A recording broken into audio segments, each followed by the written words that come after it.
Alamisa ye juin kalo tile fila san ba fila ni mugan ani fila limana jɛrɛjɛkulu cɛ ani muso denmisɛn ani mabakɔrɔba an minnu bɛ ka Joliba TV News ale lajɛ an minnu bɛ k'an lamɛn radio Joliba kan bɛ bɛɛ fɔ ka bɛɛ waleɲuman dɔn an b'a fɔ a ɲɛna aw ni ɲankuma min y'aw ka kunnafoni gafew ye limana o lakali waati selen filɛ nin ye nin ye laadala ko ye anw fɛ yan don o don ka ta ntɛnɛn fo ka se jumadonyaw ma gafe minnu bɛ sɛbɛn kunnafonidilaw fɛ limanaw an bɛ ye kɛnɛ kan ka kɔnɔkuma yɛlɛma bamanankan na walasa jamanaden bɛɛ lajɛlen bɛ se ka faamuya sɔrɔ jamana ale kunnafoni la cogo min na an sigira kɛnɛ kan an bɛ bɛɛ fɔ ka bɛɛ waleɲuman dɔn gafew b'an bolo kɔrɔ limanaw gafe minnu bɛ yan nɔ bakurunbaw la an b'a daminɛ ni min ye o ye Nouvelle Horizon ye ale kumana limanaw ko tare sabu min ye an ka avion min bɛ yen n'ale de bɛ maaw ta a bɛ sɔrɔdasiw ta limanaw a bɛ magoɲɛ caman de lase jamanadenw ma avion in tɔgɔ de ye ko Casa C295 limanaw nin kun balalen don Espagne jamana de kan ka sababu kɛ mun ye ko l'américain jamana de kun kɛlen don k'i bolo biri ayiwa ni pankuru in kan Mali kun sen tɛ k'a sɔrɔ nka ala ni furanjɛla fanga ɲɛmɔgɔw ka wulikajɔ boliboli limanaw ko avion in sera ka na tarata tɛmɛnen an bɛna walawala aw ye sisan mana bɔ yen l'indépendant bi a kumana limanaw l'indépendant y'a jira k'a fɔ Mali bɛ jamanaw cɛ la bi jamana minnu bɛ yen n'a fɔra k'a fɔ u ka gɛlɛya in a yen bɛ ka to yen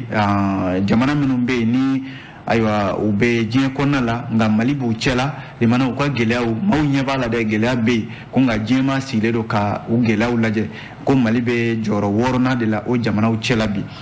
an bɛna o walawala aw ye sisan l'indépendant ale kɔnɔna la o mana bɔ yen nɔ Soir de Bamako fana bɛ a kumana limanaw Soir de Bamako y'a jira k'a fɔ ko min ye furanjɛla fanga ye a bɛ n'a fɔ premier ministre kura bɛ yen n'o bɛ fɛ ka sugandi o la maa fila bɛ yen olu tɔgɔ fɛnw bɛ a ko la an bɛna walawala aw ye sisan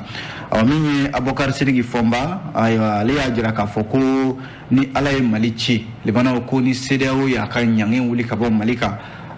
ko a bɛ taa wolo fɛn wɛrɛ la n'o ye fanga dafiri ye dɛ Abubakar Sidiki Fɔnba de y'o fɔ ko sabu CEDEAO ka ɲange min bɛ yen n'a y'a bin Mali kan a bɛ kalo 5 bɔ sisan ko ɲangi u bɛ fɛ ka wuli ayiwa n'a dun wulila ayiwa k'a kɔlɔlɔ tan fana tɛ dɛ Abubakar Sidiki Fɔnba ka kuma don o mana bɔ yen républicain bi a kumana limanaw min ye républicain ye a y'a jira k'a fɔ jamana ɲɛmɔgɔw bɛ ka fɛɛrɛ kura dɔw tigɛ sisan walasa min y'an ka sanubɔ yɔrɔ minnu bɛ Mali la yan nɔ o bɛ se ka sɛgɛsɛgɛ cogo min na ayiwa walasa jamanadenw sanu bɛ se ka yeleku malidenw ye cogo min na nin kɔni y'a siɲɛ fɔlɔ ye nin ka kɛ Mali kɔnɔna la yan ka sɛgɛsɛgɛli boloda Mali sanubɔyɔrɔ bɛɛ lajɛlen la walasa k'a dɔn Mali ta fan ye mun ye minnu bɛ yen n'u bɛ sanu bɔ olu fana ta fan ye mun ye a nafa jumɛn bɛ se jamana ma ministre min bɛ yen n'ale bɛ sɔrɔ ko kunna Alfuseni Sanu ale de ye nin kuma ta ka taa n'a ye conseil des ministres kɛnɛ ka jɛn kɛra n'a ye wa ko baara yɛrɛ daminɛna an bɛna o walawala aw ye sisan républicain kɔnɔna la o mana bɔ yen l'essor bi yan fana kumana l'essor y'a jira k'a fɔ min bɛ tali kɛ MINUSMA olu ka kɛlɛcɛ dɔ ayiwa ko Bamanciw y'o fa Kidali mara kɔnɔna la maa caman fana joginna ko siratigɛ ninnu na kunnafoni misɛn wɛrɛw bɛ l'essor kɔnɔna la an bɛna minnu fana walawala aw ye an bɛ sɔrɔ k'a kuncɛ ni min ye le combat limanaw combat y'a jira k'a fɔ min ye RPM Rassemblement pour le Mali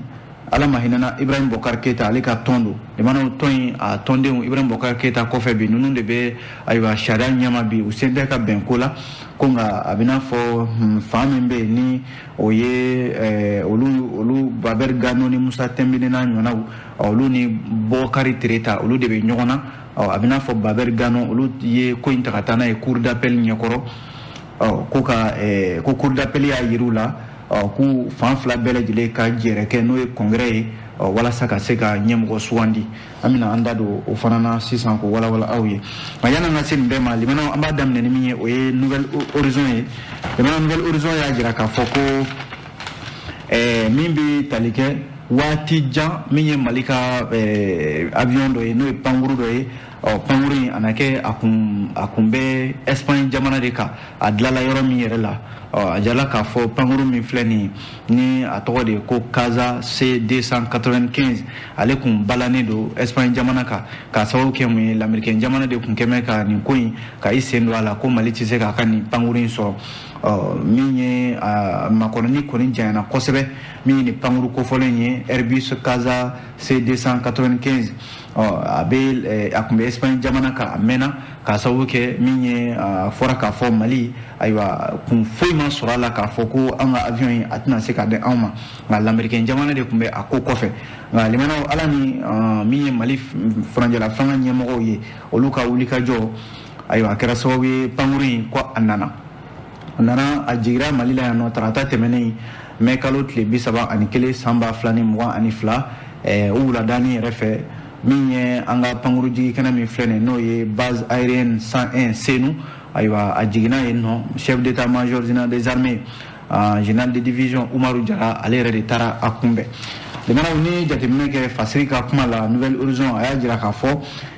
min bɛ tali kɛ général Umaru Jara kelen tun tɛ kɛnɛ kan sabu min ye chef d'état-major général des armées de l'air Aliyu Boyi Jara ale fana tun bɛ kunbɛli na nin kɔni ye nisɔndiyaba ye hakililajigin don limanaw k'a jira k'a fɔ avion min filɛ nin n'u kama Airbus Casa 295 a ka nali Mali la yan nɔ ayiwa wulikajɔ caman de kɛra kɛrɛnkɛrɛnnenya la minisiri min bɛ yen n'o b'an ka jamana ni jamana wɛrɛw cɛ koɲɛ kunna Abdoulaye Diop limanaw ko ale kɔni ale boliboli sugu bɛɛ lajɛlen de kɛ walasa nin pankuru in a bɛ se ka na cogo min na limanaw a ye wulikajɔ min kɛ ani lamɛrikɛn jamana ɲɛmɔgɔ minnu ye ɲɔgɔn ye u ka cakɛdaba minnu bɛ yen fɔlɔ o ye secrétaire d'état adjoint pour les affaires au département d'état a n'o ye ɲɔgɔn ye sous-secrétaire adjoint de la défense pour les affaires africaines a n'o ye ɲɔgɔn ye administratrice adjoint par intérim pour l'Afrique de l'agence américaine pour le développement international USAID a n'o ɲɛmɔgɔ fana ye ɲɔgɔn ye ani directeur chargé des affaires africaines du Conseil de sécurité nationale à la Maison Blanche limanaw a n'o fana ye ɲɔgɔn ye fo ka taa se président du sous-comité Afrique politique mondiale de santé du Sénat limanaw nin bɛɛ lajɛlen jɔyɔrɔbatigiw ye lamɛrikɛn jamana ka fanga kɔnɔna la Abdoulaye Diop ni ninnu kelen-kelenna bɛɛ lajɛlen de sigira ka kuma munna Mali ka nin avion in a balannen don Espagne jamana kan munna u t'a to Mali k'a bolo da ka avion kan k'a sɔrɔ don avion min n'a filɛ nin ye a sanna de Mali jamana wagande nafolo la limanaw nafolo in dɛmɛ tɛ k'a fɔ u y'a di Mali ma Mali de y'a ka nafolo bɔ a poche la ka avion in san Abdoulaye Diop yo wulikajɔba minnu kɛ limanaw tani ka segi o de nana wolo aya ɲumana bi min bɛ tali kɛ pankuru min filɛ nin n'a nafa ka bon kosɛbɛ Fasiri ka fɔ la Airbus 295 Casa limanaw ayiwa nafa camanba de b'a la nafa min b'a la fɔlɔ a bɛ maaw ta n'i bɛ fɛ ka bɔ yan ka taa Mali marabolo fɛn fɛn na ayiwa ni i bɛ fɛ ka taama kɛ ayiwa ko maa 71 o bɛ se ka don a kɔnɔna la a bɛ fɔ min ma ko version VIP maa 40 o ye kɛlɛkɛla minnu bɛ yen n'o ye commando ye o maa 48 olu n'u ka kɛlɛkɛminɛnw a bɛ se k'o ta o mana bɔ yen fana min ye version médicale a mana fɔ ko ayiwa furakɛliminɛnw bɛ ta ka taa min ye sɔrɔdasiw sɛgɛrɛ i b'a sɔrɔ o 24 ani sigiyɔrɔ 6 ɲɔgɔnna o bɛ se ka di ayiwa o bɛ se ka sɔrɔ a kɔnɔna la fana a bɛ n'a fɔ avion in min ye an ka kɛlɛcɛw yɛrɛ tali joona k'u ta ka t'u bila yɔrɔ la yɔrɔ min ka d'u ye ayiwa min ye C200 Airbus Casa C295 a bɛ o baara fana ɲɛ nin kɔni ye kunnafoni duman ye avion kura min nalen filɛ nin ye général de division min bɛ an ka finitigiw kunna Umaru Jara ale y'a jira k'a fɔ ko nin na kɛ fanga wɛrɛ ye ka don Mali armée la sabu minɛn minnu filɛ nin ni jamana ɲɛmɔgɔw bɛ ka fɛɛrɛ bɛɛ lajɛlen kɛ walasa dɔ ka fara kɛlɛcɛw ka minɛnw kan nin na dɔ fara a kan a na kɛ sababu ye Mali finitigiw ka u kɔgɔ u ka jamanadenw u n'u bolofɛnw lakana Toguna a Traoré ale ka fasiri don an y'a bɔ Nouvelle Horizon kɔnɔ o mana bɔ yen l'indépendant kumana l'indépendant y'a jira k'a fɔ jamana minnu bɛ yen ni olu tɔgɔ fɔra k'a fɔ gɛlɛya bi u kan limanaw nka u n'u ka gɛlɛya bɛɛ lajɛlen ayiwa diɲɛ sosigi in na a yala k'a fɔ Mali bɛ o jamanaw la jamana minnu bɛ yen n'a fɔra k'a fɔ u ka gɛlɛyaw bɛ yen nka diɲɛmaa kelen n'u ka gɛlɛya ninnu k'a ye k'a to yen gɛlɛya b'aw kan ka jamana ninnu ye k'u to yen ayiwa u n'u ka gɛlɛya bɛ ɲɔgɔn na limanaw ko Mali b'o jamanaw cɛ la Mali nana i jɔ jɔyɔrɔ 6nan de la an bɛ waati min na ko sisan diɲɛ kɔnɔna la i n'a fɔ san o san a bɛ san 10 bɔ sisan nin waati kelen cakɛda dɔ bɛ yen u k'a ma conseil national pour les réfugiés ale de bɛ sɛgɛsɛgɛli kɛ sɛgɛsɛgɛli min bɛ kɛ sababu ye ka jamanaw ka u tɔgɔw fɔ ayiwa gɛlɛya minnu b'u kan o gɛlɛyaw la limanaw n'i y'a lajɛ a bɛ se ma miliyɔn caman de ma minnu bɛ yen ni i b'a sɔrɔ ayiwa furakɛliko gɛlɛyaw b'u kan limanaw mana bɔ yen kɔngɔ gɛlɛyaw b'u kan jamana minnu bɛ yen fana ni ayiwa lakanabaliya o gɛlɛyaw bɛ u kan o n'a ɲɔgɔnna caman mali bɛ o gɛlɛyaw la o la sa jala k'a fɔ l'indépendance kɔnɔna la bi mali ye jamana ye bi a bɛ ka daminɛ san 2012 fo ka n'a bila an bɛ don min na i ko bi limanaw lakanabaliya kɛlen don ka mali jamana k'a kɛ jamana ye min na a ton bɛ a kelen na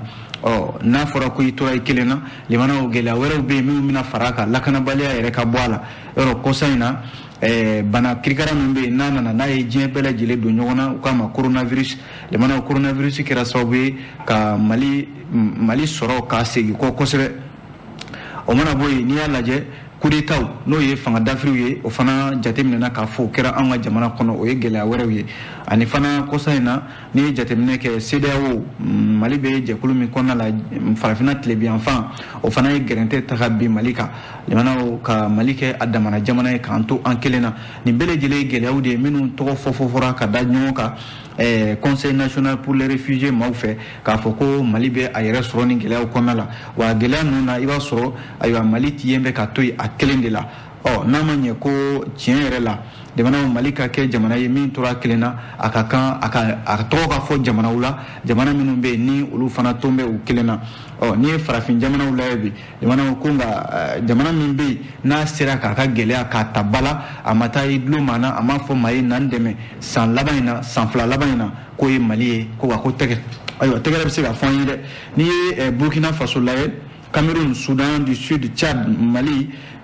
Nigeria, Burundi ani Ethiopie ayiwa a jateminɛ k'a fɔ ni jamana ninnu de bɛ farafin jamanaw kɔnɔna la minnu bɛ yen ni ayiwa gɛlɛya bi u kan nka limanaw diɲɛma kelen don k'u ka gɛlɛyaw ye k'a to yen u n'u ka gɛlɛyaw bɛ ɲɔgɔn na kunnafoni filɛ nin ye l'indépendant de ye nin fɔ o mana bɔ yen soir de Bamako bi yan limanaw soir de Bamako y'a jira k'a fɔ nin wagati in na kuma fila de bɛ soir de Bamako kɔnɔna la ko maa fila bɛ yen limanaw olu tɔgɔ de bɛ ka munumunu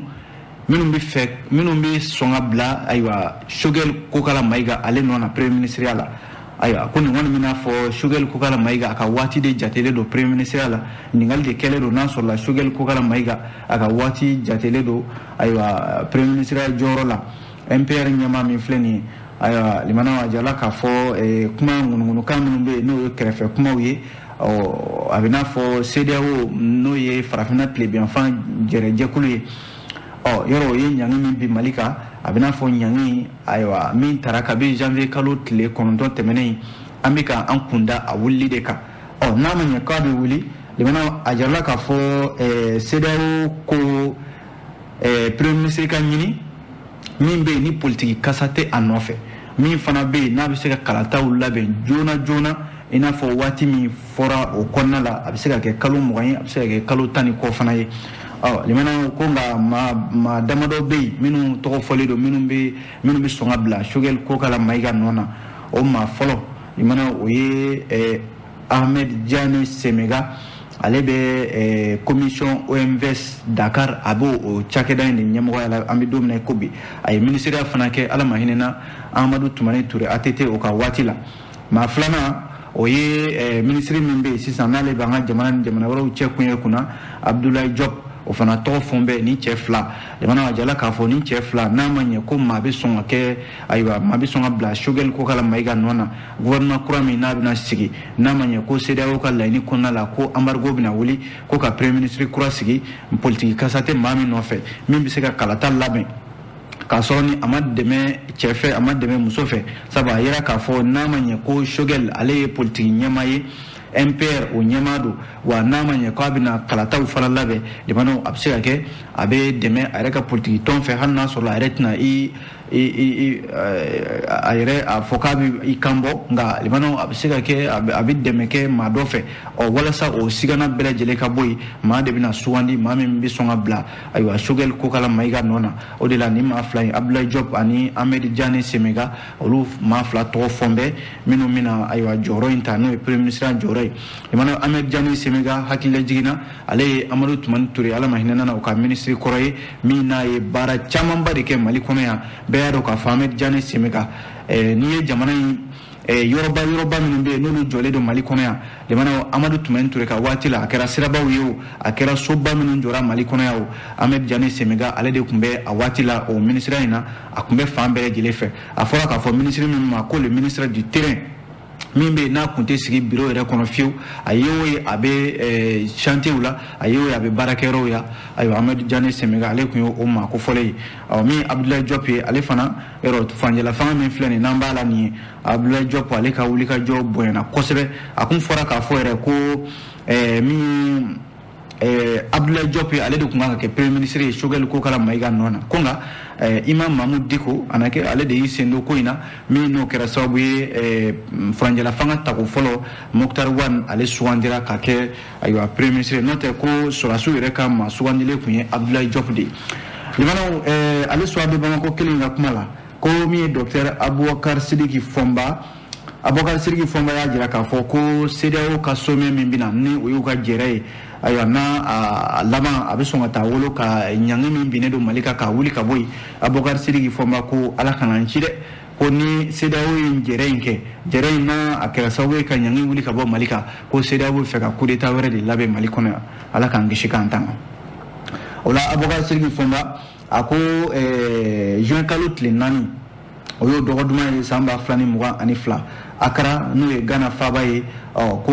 CEDEAO jamana ɲɛmɔgɔw u yɛrɛ bɛɛ lajɛlen dabali bannen don bi Aboubacar Sidiki ka Fɔnba ka fɔ la ko embargo min bɛ Mali kan bi ko embargo tɔgɔ ko kɔni de don Mali kan ko n'o tɛ ko embargo in bɛ ka min da ayiwa jamana wɛrɛw kan i n'a fɔ Côte d'Ivoire ni Sénégal sabu olu ka sɔrɔw nagasilen don bi ko u ka usine minnu b'u fɛ yen feerefɛnw de bɛ bɔ o la Mali de y'o sanbagaw ye ni maa min bɛ yen n'i bɛ feere kɛ ni sanbaga ma sɔn i ka feerefɛn na yɔrɔ a n'a gwa la ko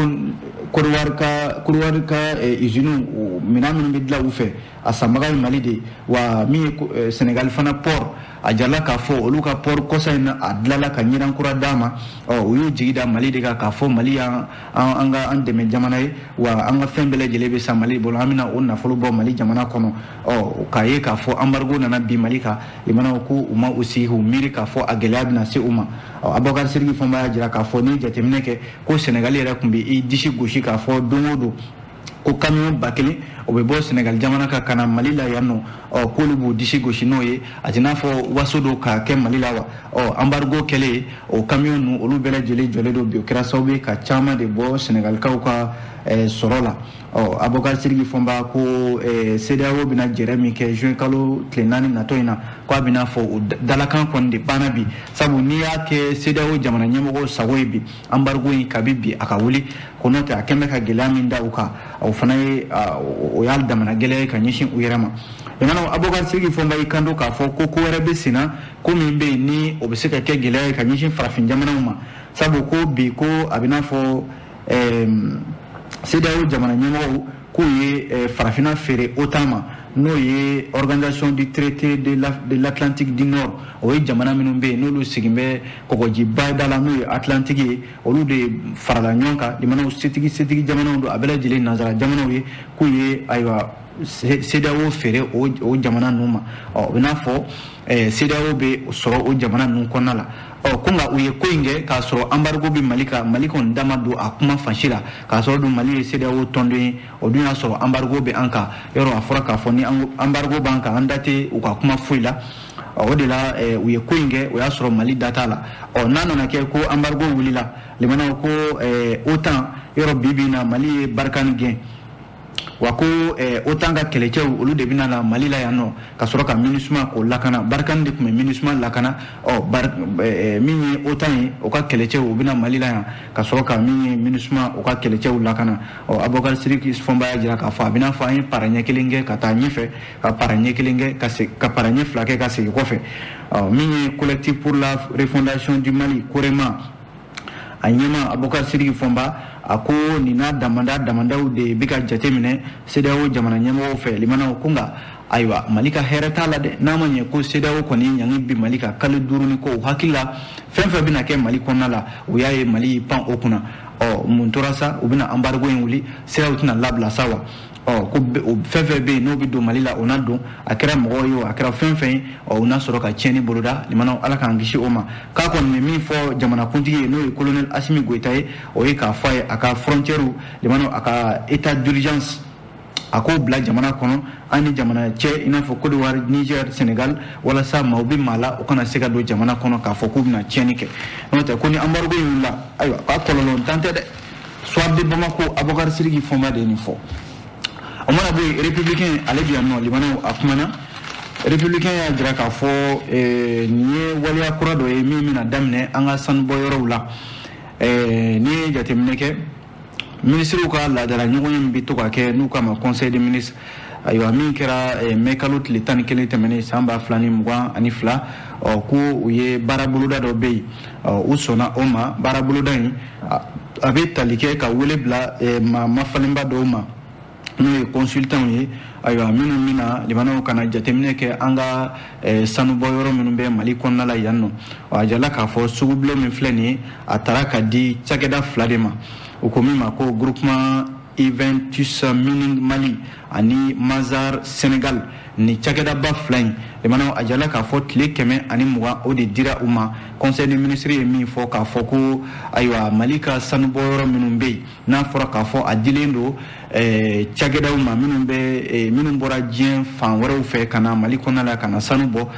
ko ka taa a sɛgɛsɛgɛ k'a lajɛ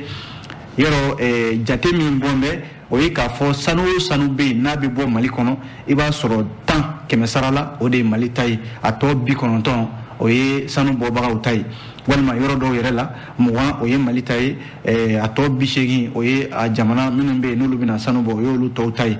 limanaw n'a ma ɲɛ ko sanu bɛ bɔ jamanaden bɛɛ lajɛlen ko aya sanu bɛ bɛ Mali kɔnɔ yan nka sanu tɛ se ka yɛlɛkɛ malidenw ye o kɔni y'a la an kɛmɛ dɛgɛ susu kolonkala ye limanaw an da b'a la nka foyi t'an da ka se ka o de wuli ka bɔ yen a jala k'a fɔ nin kɔni y'a siɲɛ fɔlɔ ye a bɛ san 30 bɔ bi limanaw ni ɲɔgɔnna waleya a ma ta an ka jamana kɔnɔ yan k'a fɔ ko min y'an ka sanubɔyɔrɔ ye furancɛla fanga ɲɛmɔgɔw u filɛ nin ka nin hakilila in ta hakilila in yɛrɛ bɔra ayiwa minisiri min bɛ yen n'o bɛ an ka sɔrɔkow kunna ani nafolokow ale de ye nin hakilila ta ka taa n'a ye conseil des ministres kɛnɛ kan sɔn kɛra a ma bɛn kɛra a kan cakɛdaba 2 min filɛ n'an y'u tɔgɔ fɔ Juventus Mining Mali ani Mazar Sénégal ko nafolo min dira u ma walasa ka baara kɛ a bɛ se miliyɔn 997 a n'a kunkanfɛn walasa u ka se ka baara in kɛ ni cakɛdaba 2 in k'u k'a dɔn k'a fɔ malidenw kɔni nisɔndiyara nin hakilila in na wa bɛɛ kɔni sigin bɛ k'u ka baara a jaabi kɔnɔ sabu baara in jaabi tɛna kɛ dɔwɛrɛ ye o k'a lajɛ sanubɔ yɔrɔ minnu filɛ nin yɔrɔ u bɛ sanubɔ yɔrɔ la i b'a sɔrɔ u bɛ a yɔrɔ kofɔ u bɛ dan n'u bɛ baara fɛn fɛn kɛ u bɛ dan a sanubɔ yɔrɔ dugu ninnu na a nafa tɛ se jamana tɔw ma k'a lajɛ o nafa o bɛ se ka walankata jamana kɔnɔna la cogo min na ani filanan ye mun ye sanubɔ yɔrɔ ninnu na i b'a sɔrɔ sigida bɛ tiɲɛ kosɛbɛ a yɔrɔ sigidaw la o fana bɛ se ka makaran cogo min na n'o tɛ a jala k'a fɔ sanubɔ yɔrɔ 14 walima 13 o de bɛ Mali kɔnɔna la yan san o san sanu tɔni 65 o de bɛ bɔ Mali kɔnɔna la yan wa olu la i b'a sɔrɔ sanubɔ yɔrɔ min ye sanubɔyɔrɔ 3 ye o bɛ kanadiyɛnw olu bolo limanaw a jala k'a fɔ ko kɔsa in na ko o sanubɔyɔrɔ kelen ninnu kanadiyɛnw ka ciden kɛrɛnkɛrɛnnen dɔw n'o y'u ka délégation dɔw ye olu nana Mali kɔnɔna la yan ka na lajɛ u ka sanubɔyɔrɔ in dɔ bɛ cogo min na ka sɛgɛsɛgɛliw k'a la ko k'a sɔrɔ dun ninnu ma deli ka na u ka sanubɔyɔrɔ lajɛ jango k'a fɔ k'u bɛ taa munumunu a kɔnɔna la ko nka jamana ɲɛmɔgɔw kelen filɛ nin ye ka ni kunnafoni min di nin ye jamanaw ko ayiwa a bɛ maa lasɔmi k'a fɔ ninnu ka nani ayiwa kun bɛ se ka y'a la jamana de caman bi yɛrɛ ɲininka k'a fɔ cakɛdaba fila min filɛ nin n'o ye Juventus Mining Mali ani Mazar Senegal ayiwa k'u bɛna se ka baara in kɛ ka se a dan na wa ko limanaw i bɛ maa bila baara la maa min bɛ yen n'a bɛ baara ɲɛdɔn sabu jateminɛ kɛra k'a fɔ Juventus Mining ale ye société belebeleba de ye min na a ka sɛgɛsɛgɛli barika ka bon kosɛbɛ sanuko la a ɲɛmɔgɔya bɛ Mamu Ture de bolo ingénieur de mine don wa limanaw k'a bɛna fɔ baara dira a dinbaga de ma olu minnu bɛ yen n'olu bilala nin baara in na ka taa se min ye Mazar Senegal ma ko ale fana dɔnnen don farafina kosɛbɛ n'a ka sɛgɛsɛgɛliw ye sanubɔyɔrɔw la ko baara min dilen filɛ nin u ma nin ye jamana ko jamanadenw kɔni na u sigi ka u lajɛ ayiwa baara in a bɛ taa laban min na o tɛ dɔwɛrɛ bɛɛ ka nafa u bɛ se ka sɔrɔ sanuko la Mali kɔnɔ la yan cogo min na kunnafoni filɛ limanaw an ye nin bɔ républicain ale kɔnɔ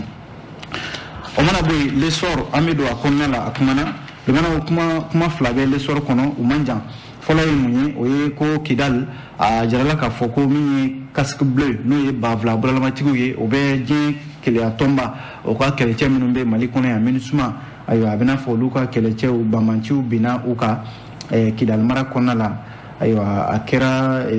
min bɛ tali kɛ dɔgɔkun tɛmɛnen yɛrɛ la limanaw ka kɛra sababu ye min ye kunungo yɛrɛ sa kɛ kunungo a kɛra kunungo de limanaw min ye kɛlɛcɛ maa kelen o de ni tora a la maa damadɔ maa saba ɲɔgɔnna olu sɛbɛkɔrɔ joginna ko MINUSMA ɲɛmaaba El Gazim Wan ale kɔni ye nin waleya in kɔn kosɛbɛ a y'a jira k'a fɔ MINUSMA ka kɛlɛcɛ minnu bɛ yen n'olu de bɛ wulikajɔ la ayiwa bɛn bɛ se ka na Mali kɔnɔ la ani basigi a ye folikan lase u ma u b'o baara min na ka sɔrɔ ka tasibila kɛ ka ɲɛsin maa minnu banana ani min fatura a ko siratigɛ la limanaw k'a jira k'a fɔ nin t'a siɲɛ fɔlɔ ye Kidal mara in na ye